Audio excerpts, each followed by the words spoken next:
Praise the Lord. ஆண்டவரும் உலகத்தின் இரட்சகருமாக இருக்கிற இயேசு கிறிஸ்துவின் ஈடு இணையற்ற நாமத்தில் நித்திய வெளிச்சம் டிவி சேனல் மூலமாக கர்த்தருடைய வார்த்தை கேட்கும்படி வந்திருக்கிற ஒவ்வொருவரையும் வாழ்த்துகிறேன், வரவேற்கிறேன். கர்த்தர் உங்களை ஆசீர்வதிப்பாராக. கர்த்தர் கொடுத்த இந்த நல்ல வாய்ப்புக்காக ஆண்டவரை ஸ்தோத்தரிக்கிறேன். நிச்சயமாய் ஆண்டவர் ஒவ்வொரு நாட்களும் ஒவ்வொரு தேவ மனிதர்களையும் இந்த டிவி சேனல் மூலமாக வல்லமையாக பயன்படுத்தி நமக்கு தேவையான வார்த்தைகளை கர்த்தர் பகிர்ந்து கொண்டிருக்கிறார் என்பதில் எந்த ஒரு மாற்றமும் இல்லை. இந்த நாளிலும் கூட கர்த்தர் நம்மோடு கூட பேசுவாராக. இருக்கிற இடங்களில் கண்களை மூடி எதிர்பார்ப்போடு ஆண்டவர் எங்களோடு கூட பேசும் என்கிற எதிர்பார்ப்போடு ஆண்டவர் நோக்கி பார்க்கலாம். நிச்சயமாய் கர்த்தர் நம்மோடு கூட பேசுவார். நல்ல தகப்பனே, நாங்கள் நன்றியோடு துதிக்கிறோம், ஸ்தோத்திரிக்கிறோம். ஆண்டவரின் நல்ல நாளிலும் உம்முடைய சமூகத்தில் உம்முடைய வார்த்தையை கேட்கும்படி உம்மை எதிர்பார்த்து வந்திருக்கிற எங்கள் ஒவ்வொருவர் மேலேயும் ஒரு விசேஷித்த கரம் ஆண்டவரே ஸ்தோத்திரிக்கிறோம் பரத்திலிருந்து வெளிப்படுவதாக நாங்கள் செபிக்கிறோம். ஆண்டவரே, நாங்கள் வார்த்தைகளை கேட்டுக்கொண்டிருக்கும் போதே உம்முடைய நாமத்தை மகிமைப்படுத்தி ஆண்டவரே ஸ்தோத்திரிக்கிறோம் ஐயா. நல்ல ஆசீர்வாதங்களை நாங்கள் பெற்றுக்கொள்ளத்தக்க விதத்தில் தேவரீர் எங்களுக்காக தயை பாராட்டுவீராக நாங்கள் செபிக்கிறோம். ஆண்டவரே, வானங்கள் திறக்கப்படுவதாக, உம்முடைய கரத்தின் மகிமை விளங்குவதாக நாங்கள் செபிக்கிறோம். ஆண்டவரே, உம்முடைய நாம மகிமைப்படத்தக்கதாக நீர் ஆண்டவரே காரியங்களை ஆண்டவரை ஸ்தோத்தரிக்கிறோம் பொறுப்படுத்திக் கொள்ளுவீராக நாங்கள் செபிக்கிறோம். ஆண்டவரை, எந்த இடத்திலும் உம்முடைய பிள்ளைகளிலிருந்து வார்த்தைகளை கேட்டுக்கொண்டிருந்தாலும் உம்முடைய பிள்ளைகளுக்கு தேவையான மன்னா ஆண்டவரை நல்ல நேரத்தில் பொழிந்தரலப்படுவதாக நாங்கள் செபிக்கிறோம். எதிராய் போராடி நிற்கிற எல்லா சத்துருவின் சூழ்ச்சிகளையும் உம்முடைய அதிகாரமுள்ள நாமத்தினால் நாங்கள் உடைத்து ஜெயமெடுத்து ஜெபிக்கிறோம். அற்புதங்கள் செய்வீராக, எங்களோடு கூட பேசும். இயேசுவின் நாமத்தில் ஜெபிக்கிறோம் நல்ல பிதாவே, ஆமேன், ஆமேன். இந்த நல்ல நாளிலும் கூட என்ன வார்த்தைகளை பேசலாம் என்று சொல்லி தேவ சமூகத்தில் ஜெபித்த போது ஆண்டவருடைய உள்ளத்தில் வைத்த ஒரு வார்த்தை எடுத்து வாசிக்கலாம். அப்போஸ்தலர் நடபடிகள் 12ஆம் அதிகாரம் அதனுடைய 5வது வசனத்தை நான் வாசிக்கிறேன் உங்களுக்காக. அப்படியே பேதுரு சிறைச்சாலையில் காக்கப்பட்டிருக்கையில் சபையார் அவனுக்காக தேவனை நோக்கி ஊக்கத்தோடே ஜெபம் பண்ணினார்கள் என்று சொல்லப்பட்டிருக்கிறது. இந்த அப்போஸ்தலர் நடபடிகள் 12ஆம் அதிகாரத்தை நான் வாசிக்கும்போது இங்கே கிறிஸ்துவுக்கு பின் 44ஆம் ஆண்டில் நடந்த ஒரு சம்பவத்தை தான் எழுதி வைக்கப்பட்டிருக்கிறது. ஏரோது என்கிறதான ஒரு ராஜா இருந்தார். அந்த ராஜா ஆண்டவரை ஆராதிக்கிற ஜனங்களுக்கு விரோதமாய் சில கொடிய செயல்களை செய்து கொண்டிருந்தான். ஏரோது அகரிப்பா 1 என்கிறதான ராஜா. இந்த ராஜா யூதர்களின் ஆதரவை பெறும்படி கிறிஸ்துவை பின்பற்றுகிறவர்களை துன்புறுத்தி கொண்டிருந்தான். அநேக கிறிஸ்தவர்களை துன்புறுத்தி கொண்டிருந்தான். அந்த காலத்தில் தான் இங்கே யாக்கோபு என்கிறதான ஒரு அப்போஸ்தலனை கொலை செய்கிறான். யோவானுடைய சகோதரனாகிய யாக்கோபை பட்டயத்திலே கொலை செய்தான் என்று சொல்லி அங்கே சொல்லப்பட்டிருக்கிறது.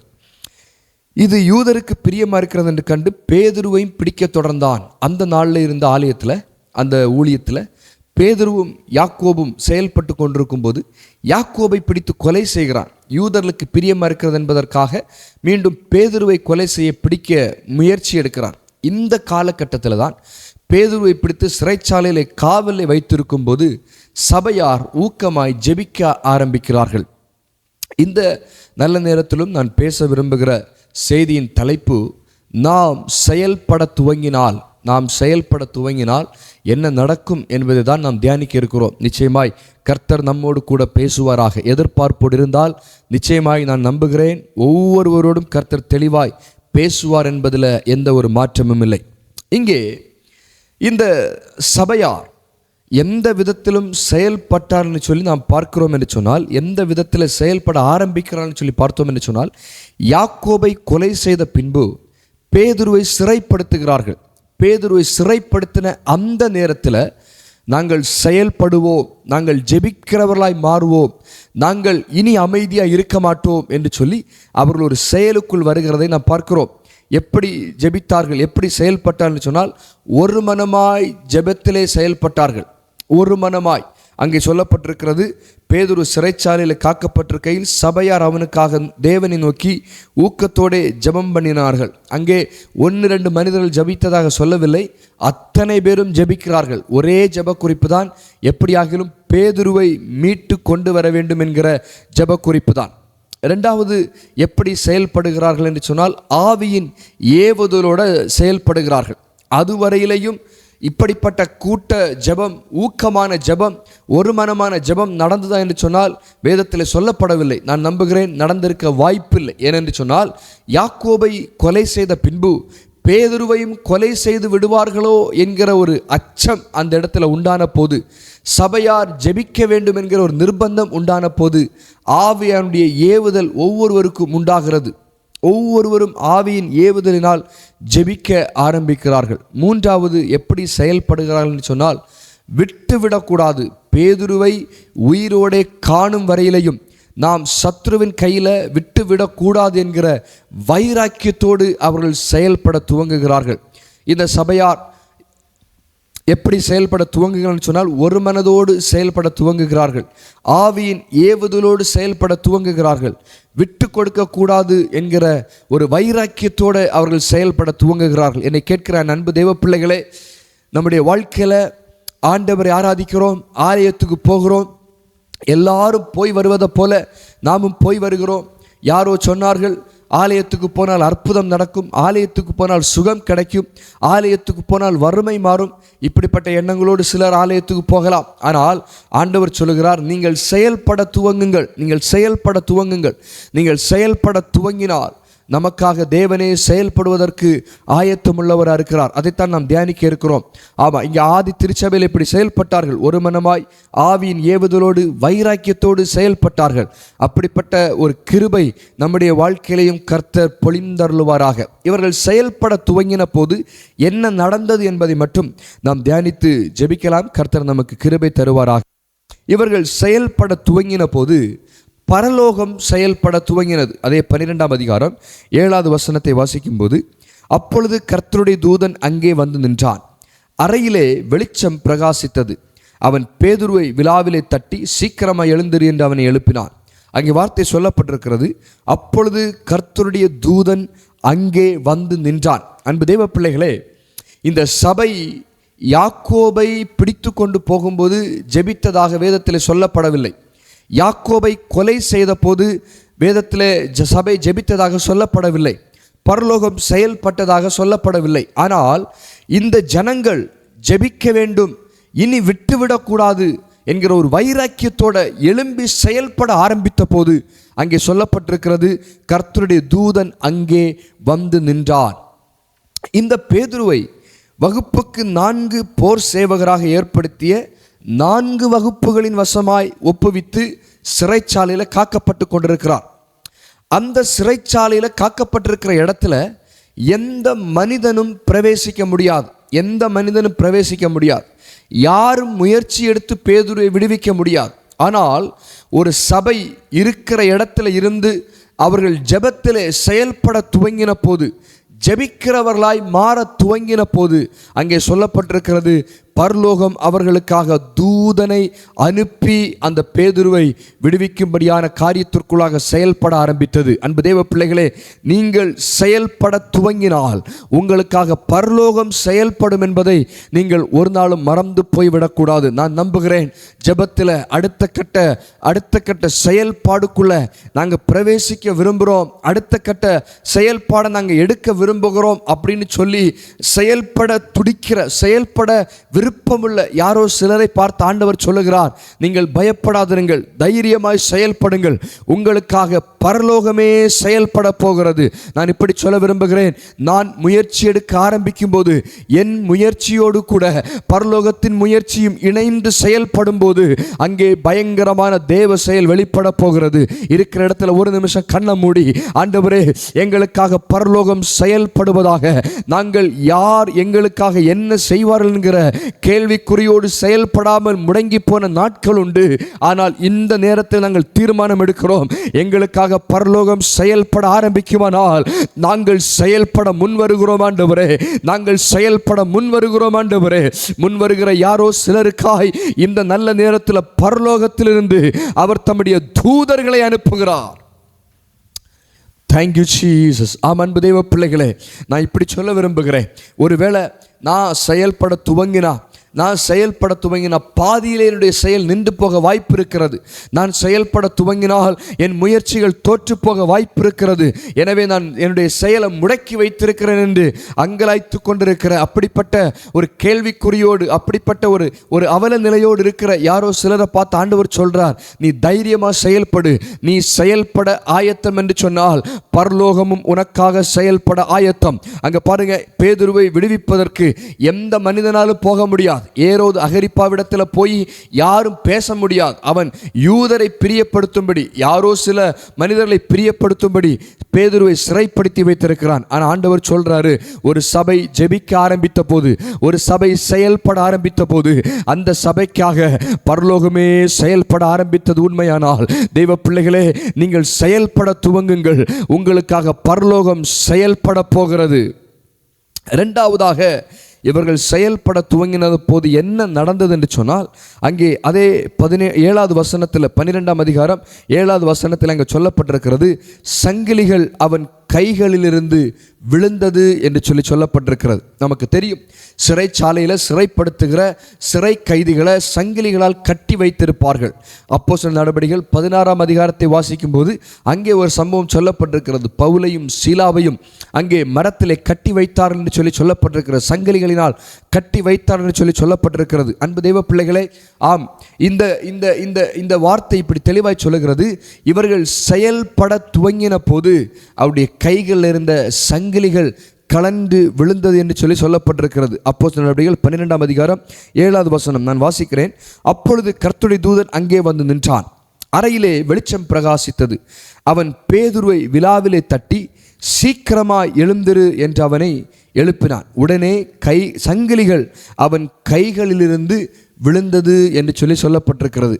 ஆம், அன்பு தேவஜனமே, இந்த சபையார் செயல்பட துவங்கின போது என்ன காரியத்திற்காக செயல்பட்டார்களோ அந்த காரியத்திற்கான விடுதலை அங்கே வெளிப்பட ஆரம்பிக்கிறது. பேதுருடைய கைகளில் இருந்த சங்கிலிகள் அது கலன்று விழுந்தது என்று வேதத்தில் சொல்லப்பட்டிருக்கிறது. நீங்கள் செயல்பட முடியுமானால் நம்மை கட்டியிருக்கிற எந்த சங்கிலிகளானாலும் அதை உடைத்தறிவதற்கு நம் தேவனால் முடியும் என்பதில் எந்த ஒரு மாற்றமும் இல்லை. ஒரு முறை ஒரு சிங்கம் தன்னுடைய கூட்டிலே முடங்கி படுத்து கொண்டிருந்ததாம். அந்த நேரத்தில் சில சிலந்திகள் கூடி தீர்மானம் பண்ணினார்களாம், இவன் எழும்பாத அளவிற்கு நாம் வலைகளை பின்னி இவனை முடக்கி விடுவோம் என்று சொல்லி. அந்த சிங்கம் எழும்பாத அளவிற்கு அந்த சிலந்திகள் கூடி உடனே வலைகளை பின்னி அந்த சிங்கத்தை முடக்கி விட்டதாக நினைத்து கொண்டிருந்ததாம். அந்த சிங்கம் அதன் நித்திரையை கலைத்து எழுந்து அது வழக்கமாக அந்த சோர்வை உடைப்பதற்கு இந்த மிருகங்கள் ஒரு குடைச்சல் கொடுக்கும் என்று சொன்னால் தன்னுடைய சரீரத்தை ஒரு உதறும். அதே போல் உதறின போது இந்த சிலந்திகள் கட்டி வைத்திருந்த வலை அந்த உதறலிலே தெரித்து போனதாம். அன்பு தெய்வ பிள்ளைகளே, நான் இப்படி சொல்லுகிறேன், இதே போலதான், இந்த சிலந்தி வலைகளைப் போலதான் சில நேரத்தில் சத்ரு நம்மை கட்டி வைக்க வேண்டும் என்று சொல்லி முயற்சி எடுத்து ஏதோ விதத்தில் நம்மளை முடக்கி போடுகிறான். செயல்பட விடாதபடி நம்முடைய சிந்தனைகளை முடக்கி போடுகிறான், நம்முடைய சரீரத்தை முடக்கி போடுகிறான். ஆனால் ஆண்டவர் சொல்லுகிறார், நீங்கள் செயல்பட ஆயத்தம் என்று சொன்னால், நீங்கள் செயல்பட எழும்புவீர்கள் என்று சொன்னால், அந்த சங்கிலிகள் எல்லாம் ஆண்டவர் தம்முடைய தூதனை அனுப்பி, ஆண்டவர் தம்முடைய ஒத்தாசை அனுப்பி அதை உடைத்து போடுவதற்கு அவர் ஆயத்தமுள்ளவராக இருக்கிறார். இந்த வார்த்தைகளை கேட்டுக்கொண்டிருக்கும் போதே ஏதாயிலும் சூழ்நிலைகளை சத்துரு உங்களை எழும்ப விடாதபடி முடக்கி போட்டிருப்பான் என்று சொன்னால், அந்த சங்கிலிகளை எல்லாம் கர்த்தர் இந்த நேரத்தில் உடைத்தறிவாராக. அந்த சங்கிலிகள் முறிந்து விழுவதாக, கலன்று விழுவதாக, நீங்கள் எழும்பி செயல்படத்தக்க விதத்தில் தேவ செயல் உங்களுக்காக வெளிப்படுவதாக என்று சொல்லி நான் கர்த்தருடைய வார்த்தையை பகிர்ந்து கொள்கிறேன். கர்த்தர் அப்படியே நம்முடைய வாழ்க்கையில் கிரியை செய்வாராக. செயல்பட துவங்கினால் என்ன நடக்கும்? சங்கிலிகள் கலந்து விழும். ஆம், அன்பு தெய்வ பிள்ளைகளே, சில நேரத்தில் நாம் சங்கிலிகளுக்குள்ளே இருக்கிறோம் என்பதை தெரியாமலேயே நாம் வாழ்ந்து கொண்டிருக்கிறோம். அநேகர் இப்படி சொல்வதுண்டு, என்னன்னே தெரியல பாஸ்டர், ஒரே சோர்வாக இருக்குது, என்னன்னே தெரியல பாஸ்டர், ஒரே ஆவியில் போராட்டமாக இருக்குது. நான் சொல்கிறேன், நீங்கள் ஏதோ தேவ செயல் உங்கள் வாழ்க்கையில் வெளிப்பட போகிறது என்பதற்காக அதை பெற்றுக்கொள்ள விடாதபடி சத்துரு ஏதோ சில சூழ்நிலைகளை கொண்டு வந்து மனதை இறுக்கி சிந்தனைகளை கடினப்படுத்தி அப்படிப்பட்டதான ஒரு கட்டுகளுக்குள்ளாக, ஒரு சங்கிலிக்குள்ளாக அவன் அகப்படுத்தி விடுகிறான். ஆனால் இந்த நல்ல நேரத்தில் கர்த்தருடைய வார்த்தையை நான் தெளிவாய் சொல்லுகிறேன். கர்த்தர்க்காக நீங்கள் ஏதாவது ஒரு விதத்தில் செயல்படுவதற்கு ஆயத்தம் என்று சொன்னால், சத்துரு கட்டி வைத்திருக்கிற எல்லா சங்கிலிகளையும் உடைத்தெறிவதற்கு பரலோகத்தின் தேவன் ஆயத்தமாக இருக்கிறார் என்பதில் எந்த ஒரு மாற்றமும் இல்லை. இந்த வார்த்தைகளை பேசி கொண்டிருக்கும் போதே யாரோ சிலருடைய சங்கிலிகளை கர்த்தர் உடைத்தெறிகிறார். நீங்கள் அமர்ந்திருக்கிற இல்லத்தில் கர்த்தருடைய வல்லமை பலமாய் வெளிப்படுகிறது. ஆண்டுகளாய் செயல்பட முடியாதபடி, ஆண்டுகளாய் ஊழியத்தில் செயல்பட முடியாதபடி, குடும்பத்தில் செயல்பட முடியாதபடி, பிசினஸ்ல செயல்பட முடியாதபடி கட்டி வைத்திருக்கிற எல்லா சங்கிலிகளையும் இந்த நல்ல நேரத்தில் கர்த்தர் தம்முடைய தூதனை அனுப்பி உடைப்பாராக. இரண்டாவது, சங்கிலிகள் கலண்டு விழும் என்று சொல்லி வேதத்தில் சொல்லப்பட்டிருக்கிறது. மூன்றாவது, கதவுகள் தானாய் திறக்கும். அதே அப்போஸ்தலர் நடபடிகள் 12ஆம் அதிகாரம் 10வது வசனத்தை வாசிக்கும் போது அங்கே சொல்லப்பட்டிருக்கிறது, அவர்கள் முதலாம் காவலையும் 2ஆம் காவலையும் கடந்து நகரத்திற்கு போகிற இருப்பு கதவண்டையிலே வந்தபோது அது தானாய் அவர்களுக்கு திறவுண்டது என்று சொல்லி அங்கே சொல்லப்பட்டிருக்கிறது. அதன் வழியாய் அவர்கள் புறப்பட்டு ஒரு வீதி நெடுக நடந்து போனார்கள். உடனே தூதன் அவனை விட்டு போய்விட்டான் என்று சொல்லி அங்கே சொல்லப்பட்டிருக்கிறது. அன்பு தேவ பிள்ளைகளே, நமக்கு இந்த சம்பவம் தெரியும். தூதன் சிறைச்சாலையில் பேதுரு காக்கப்பட்டிருக்கிற அந்த அறைக்குள்ள தூதன் இறங்கி வருகிறார். பேதுருவை விழாவில் தட்டி எழுப்புகிறார். பேதுருவை கரத்தை பிடித்து வெளியே கொண்டு வருகிறார். அங்கே சொல்லப்பட்டிருக்கிறது, முதல் காவலையும் 2ஆம் காவலையும் கடந்து இருப்பு கதவண்டைக்கு வந்தோம்.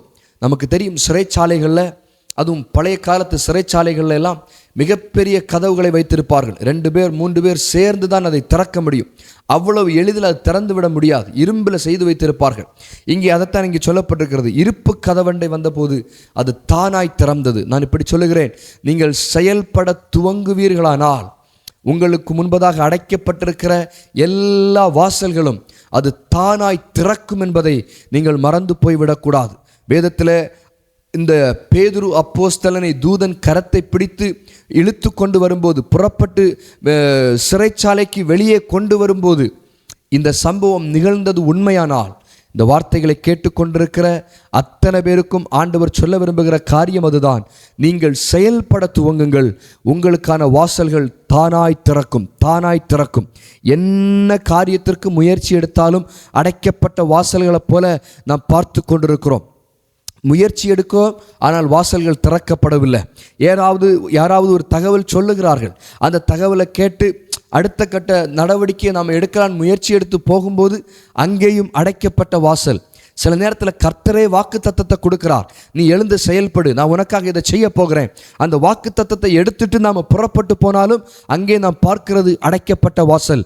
ஆண்டவர் சொல்லுகிறார், நீங்கள் செயல்பட ஆயத்தமானால், நீங்கள் பாதங்களை வைக்கும் போதே, நான் இப்படி சொல்கிறேன், இந்த தூதன் இந்த பேதுருடைய கரத்தை பிடிச்சிட்டு வரும்போது இருப்பு கதவண்டை தங்களுடைய பாதங்கள் பட்ட மாத்திரத்தில் கதவுகள் தானாய் திறந்தது போல, அன்பு தேவ பிள்ளைகளே, இந்த வார்த்தைகளை கேட்டுக்கொண்டிருக்கிற உங்களுடைய வாழ்க்கையில் எந்த சூழ்நிலையில கதவை சத்துரு அடைத்து வைத்திருந்தாலும் நான் ஆவியின் பலத்தோட சொல்லுகிறேன், ஆவியானுடைய ஆளுகையின்படி சொல்லுகிறேன், நீங்கள் செயல்பட துவங்குங்கள், முடங்கி விடாதிருங்கள், எழுந்து செயல்படுங்கள். உங்கள் கால்கள் பட்ட மாத்திரத்தில் அது எவ்வளவு பெரிய இருப்பு கதவுகளாக இருந்தாலும் அது தானாய் திறக்கப் போகிறது, அது தானாய் திறக்கப் போகிறது.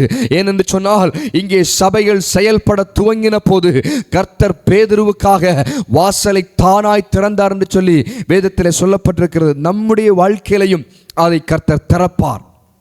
யாரோ சிலர், இந்த கதவு எனக்கு திறந்தாகணும் ஆண்டவரே, இந்த கதவு திறந்து இதன் வழியாய்த்தான் நான் போயாகணும்னு யாரோ மிக எதிர்பார்ப்போட அதிக ஜெபத்தோட காத்திருக்கிற ஆண்டவர் சொல்லுகிறார். வேதத்தில் சொல்லப்பட்ட வார்த்தையின்படி அந்த கதவு உங்களுக்காக திறக்கப்படும், நீங்கள் அதன் வழியாய் நெடுக நடந்து போவீர்கள் என்று சொல்லி வேதத்தில் சொல்லப்பட்டிருக்கிறது.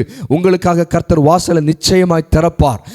தேவ பிள்ளைகளுக்கு முன்பதாக அடைக்கப்பட்டது என்று சொல்லி ஒன்றுமே இருக்க வாய்ப்பில்லை. எகிப்திலிருந்து ஜனங்களை மோசே மூலமாய் கர்த்தர் விடுவித்து கொண்டு வருகிறார். பார்வோன் பின் தொடர்ந்து வருகிறான். கொல்லுவேன், பிடிப்பேன், விடமாட்டேன், அழிச்சே தீர்வேங்கிற ஒரு பயங்கரமான வைராக்கியத்தோட பார்வோன் அவன் சேனைகளோட பின் தொடர்ந்து வருகிறான். அங்கே சொல்லப்பட்டிருக்கிறது, அவர்கள் கடலுக்கு முன்பதாக வந்து நிற்கிறார்கள். கடலுக்கு முன்பதாக 2 பக்கத்திலையும் மலைகள், முன்னாடி கடல், பின்னாடி பார்வோனுடைய சேனை. எந்த பக்கத்திலையும் அவர்கள் தப்பித்து கொள்வதற்கு வாய்ப்பே இல்லை. அடைக்கப்பட்ட வாசல். கடலுக்குள்ளாடியும் போக முடியாது, மலைகளை ஏறியும் கடந்து போக முடியாது. அந்த நேரத்தில் ஆண்டவர் சொல்லுகிறார், மோசே, உன் கரத்தில் இருக்கிற கோலை நீட்டு, கோலை நீட்டின போதுதான் அங்கே அடைக்கப்பட்ட கடலுக்குள்ள, செங்கடலுக்குள்ள ஆண்டவர் பாதையை திறந்து கொடுத்தார்னு சொல்லி வேதத்தில் வாசிக்கிறோம். அனைவரும் உலர்ந்த தரை வழியாய் நடந்து போனார்கள் என்று சொல்லி அங்கே சொல்லப்பட்டிருக்கிறது. முன்னாடி கடல் சொல்லுது, நீங்க என்ன கடந்து போக முடியாது. பின்னாடி பார்வோன் சொல்லுகிறான், நான் உங்களை விடமாட்டேன், கொல்லுவேன், பிடிப்பேன். ஆனால் ஆண்டவர் சொல்றாரு, நீ அடுத்த காரியத்துக்கு செயல்பட ஆரம்பி. உன் கையில் இருக்கிற கோலை நீட்டு, உன் விசுவாசத்தை செயல்படுத்து. நீ செயல்படுத்த ஆரம்பிக்கும் போதே எந்த கடல் வழிவிட மாட்டேன்னு சொல்லிட்டு இருந்துச்சோ அதே கடல் அவர்களுக்கு இரண்டாய் வழிவிட்டு உலர்ந்த தரை வழியாய் அவர்கள் நடந்து போக பண்ணினார் என்று சொன்னால், இந்த வார்த்தைகளை கேட்டுக்கொண்டிருக்கிற யாரோ சிலருக்கு இந்த நேரத்தில் எது உங்க வாழ்க்கையில தடையாய் அடைக்கப்பட்டிருக்கிறதோ அதை கர்த்தர் திறந்து அதன் வழியே உங்களை நடந்து போக பண்ணுகிறார்.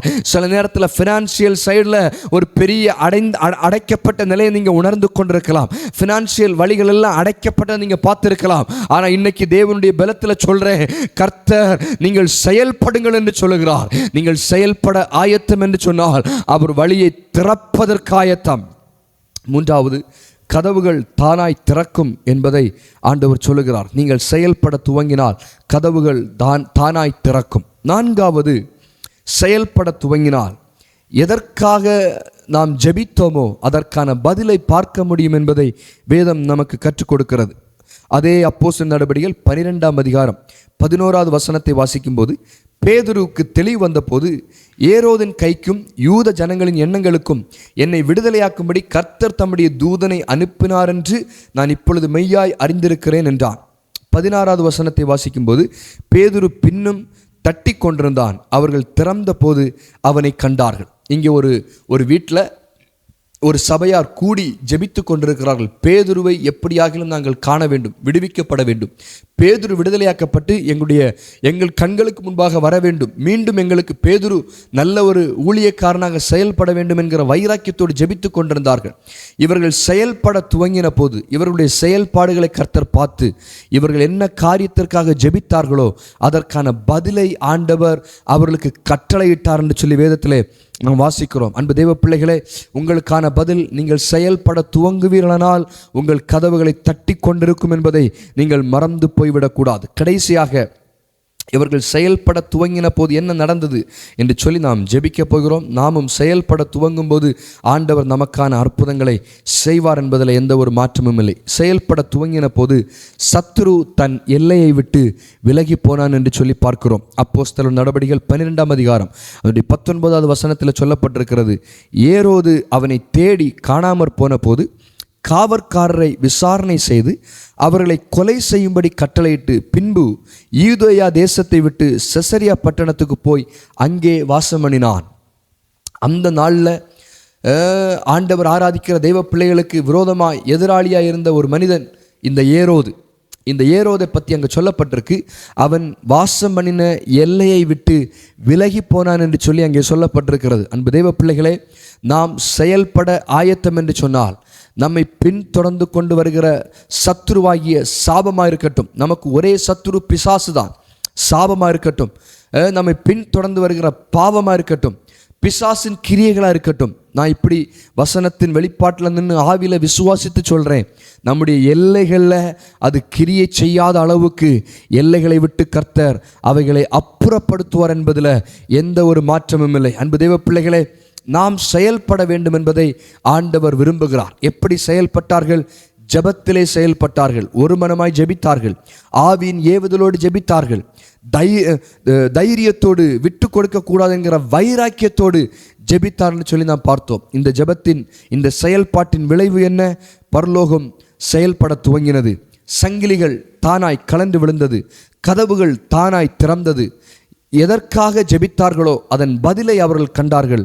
சத்துரு எல்லையை விட்டு விலகி போனான் என்று சொல்லி பார்த்தோம். ஆம், அன்பு தெய்வ பிள்ளைகளே, நாம் செயல்பட துவங்குவோம். ஆண்டவர் நம்முடைய செயல்பாடுகள் இல்லாமல் தேவன் எந்த செயலையும் நமக்காக செய்ய முடியாது. நாம் அர்ப்பணிக்காமல், நாம் முயற்சி எடுக்காமல் தேவன் எதையும் நமக்காக செய்ய முடியாது. ஆண்டவருக்கு உதவி தேவையில்லை தான். ஆனால் எனக்காக செயல்படும்படி நான் எழுந்தாக வேண்டும் என்பதை கர்த்தர் விரும்புகிறார். எனக்கு விருப்பமும் வாஞ்சையும் வர வேண்டும் என்பதை கர்த்தர் விரும்புகிறார். இந்த வார்த்தைகளை கேட்டுக்கொண்டிருக்கும் போது செயல்படுவோம் என்கிற எண்ணத்தோட, ஒரு தீர்மானத்தோட எழுந்து செயல்படுங்கள்.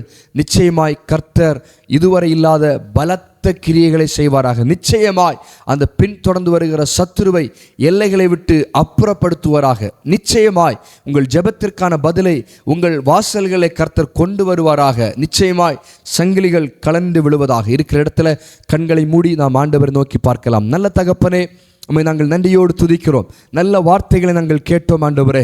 செயல்பட துவங்கினால் என்ன நடக்கும் ஆண்டவரே? அப்போஸ்தலர் நடவடிக்கைகள் 12ஆம் அதிகாரத்தில் ஒரு சபை செயல்பட துவங்கின போது அவர்களுக்காக நீர் பலத்த அடையாளங்களை செய்து ஆண்டவரே, அங்கே பரலோகமே அவர்களுக்காக செயல்பட ஆரம்பித்தது. பரலோகமே செயல்பட முன் வந்தது என்று சொல்லி நாங்கள் தியானித்தோம். நாங்களும் ஆண்டவரே சில சூழ்நிலைகளை பார்த்து செயல்பட முடியாமல் முடங்கி கிடக்கிறதை அறிகிறீர் ஆண்டவரே. எல்லா தடைகளையும் கர்த்தர் உடைப்பீராக நாங்கள் செபிக்கிறோம். இந்த வார்த்தைகளை கேட்டுக்கொண்டிருக்கிற யாரெல்லாம் செயல்பட முடியாமல் தவித்துக் கொண்டு தத்தளித்துக் கொண்டு தடுமாறி கொண்டிருக்கிறார்களோ, இந்த வார்த்தைகளை கேட்டுக்கொண்டிருக்கும் போதே அவர்கள் செயல்படத்தக்க விதத்தில் ஒரு விசேஷித்த தெய்வீக ஆளுகை ஒவ்வொருடைய இல்லங்களையும் நிரப்புவதாக நாங்கள் செபிக்கிறோம் ஆண்டவரே. பரிசுத்த ஆவியானவர் வார்த்தைகளை கேட்கிற ஒவ்வொரு தெய்வ பிள்ளைகளையும் இப்போ நீர் பலப்படுத்துவீராக நாங்கள் செபிக்கிறோம். எல்லா சத்துருவின் சூழ்ச்சிகளை முறியடித்து ஆண்டவரே ஸ்தோத்திரிக்கிறோம் ஐயா. மீண்டும் எழும்பி செயல்படத்தக்க விதத்தில் ஒரு புதிய கிருபை, ஒரு புதிய அபிஷேகம், ஒரு புதிய மகிமை ஒவ்வொருவரையும் நிரப்புவதாக நாங்கள் செபிக்கிறோம். உம்முடைய கரம் ஆளுகை செய்கிறதற்காய் நன்றி அப்பா. ஆண்டவரே, கர்த்தர் எங்களோடு பேசினார், எங்களை பலப்படுத்தினார். நாங்கள் செயல்பட போகிறோம். பரலோகம் எங்களுக்காக செயல்பட போகிறது. நாங்கள் தேவனுடைய செயலை காணப்போகிறோம் என்கிற விசுவாசத்தோடு ஜனங்கள் எழும்பி செயல்பட நீர் கிருபை பாராட்டுகிறதற்காய் நன்றியப்பா. எல்லா துதி கன மகிமையை பாத்திரராக இருக்கிற உமக்கு ஒருவருக்கே நாங்கள் செலுத்துகிறோம். நீர் மகிமைப்படும், தொடர்ந்து நடத்தும். இயேசுவின் நாமத்தில் ஜெபிக்கிறோம் நல்ல பிதாவே. ஆமென், ஆமென். God bless you. கர்த்தர் உங்களை ஆசீர்வதிப்பாராக.